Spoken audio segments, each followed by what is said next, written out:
логично, конечно, но подразумевалось, что да. Что-то похоже. Тут у нас звонится из старых колоколов. У нас есть еще потом из современных колоколов, мы попозже спустимся, посмотрим.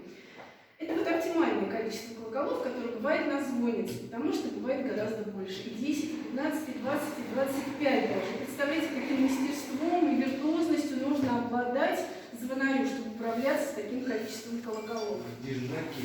Да. Как называются колокола? Вот этот самый большой, это благовест. Ну, понятно из названия, он нес благую весть, созывал на богослужение народ.